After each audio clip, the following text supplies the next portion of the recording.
Coucou tout le monde, nous nous retrouvons pour une nouvelle vidéo. Je suis Corinne du Labo de Corinne, atelier de peinture sur porcelaine. Cette vidéo est un petit peu particulière puisque c'est un question-réponse. Vous êtes nombreux à me poser toujours les mêmes questions et donc c'est pour ça que j'ai fait cette vidéo pour pouvoir répondre à 10 questions qui viennent couramment dans vos courriers et vos mails que vous m'envoyez.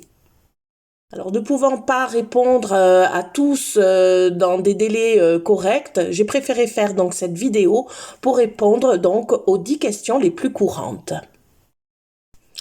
La première question, quelle température pour cuire mes carreaux de faïence? Alors, pour vous répondre, je cuis mes carreaux de faïence à 820 degrés. Et je ne leur fais subir pas plus de 2 cuissons en règle générale. À cette température, les couleurs sont beaucoup plus vives. Deuxième question, comment nettoyer mon éponge ou disque à putoiser? À la fin donc de mon travail, je mets un petit peu d'essence d'orange sur mon éponge, je malaxe bien et de suite, je lave mon éponge à l'eau et au savon. Ce qui est important, c'est vraiment de ne pas laisser sécher la peinture sur l'éponge et de la nettoyer vraiment à la fin du travail, très rapidement à l'eau et au savon après avoir mis un petit peu d'essence d'orange. Vous pouvez bien évidemment utiliser d'autres produits, mais là, dans ce cas-là, je vous parle de ma méthode à moi. Troisième question, quelle est la référence des pinceaux que j'utilise pour le balayage? Alors tout cela, je vous mets ça en barre d'infos en dessous de la vidéo. Donc ce sont des pinceaux destinés au pastel normalement, de la marque Sennelier et que j'achète dans le magasin Géant des Beaux-Arts.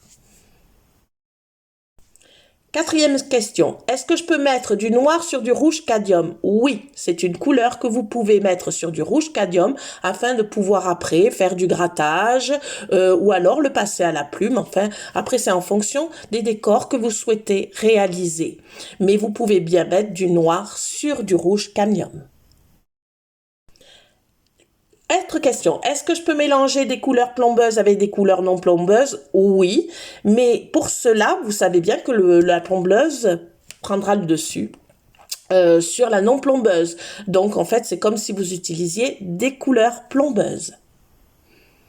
Donc contenant du plomb, hein.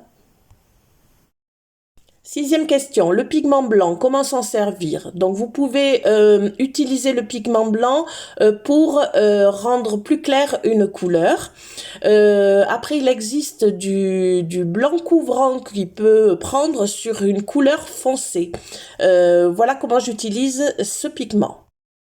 Conserver les couleurs toutes prêtes. Moi, j'utilise des piluliers en verre. Je prépare ma couleur comme il faut en mettant de la lavande. Je prépare en règle générale un pot complet et ensuite je réserve mes couleurs prêtes dans un pilulier en verre afin de pouvoir l'utiliser dès que j'en ai besoin. Quel médium j'utilise dans mes vidéos? J'utilise le médium MX54 destiné donc à la préparation des pigments pour la peinture sur porcelaine. À ça, j'ajoute un petit peu d'essence de lavande, mais toutes mes vidéos sont réalisées avec le médium MX54. Pourquoi mes couleurs se sont évaporées à la cuisson? Deux possibilités. Soit j'ai mal préparé ma couleur et j'ai mis trop de médium en comparaison avec le pigment, soit ma température n'a pas été montée assez haut, soit les deux. Jaune et rouge sont-ils faits pour s'entendre? Alors oui, l'un à côté de l'autre, mais pas en mélange. Vous ne pouvez pas faire un orange en mettant du jaune et du rouge. Le jaune grignote la couleur rouge. Et donc c'est assez embêtant. Et ça peut devenir donc gris.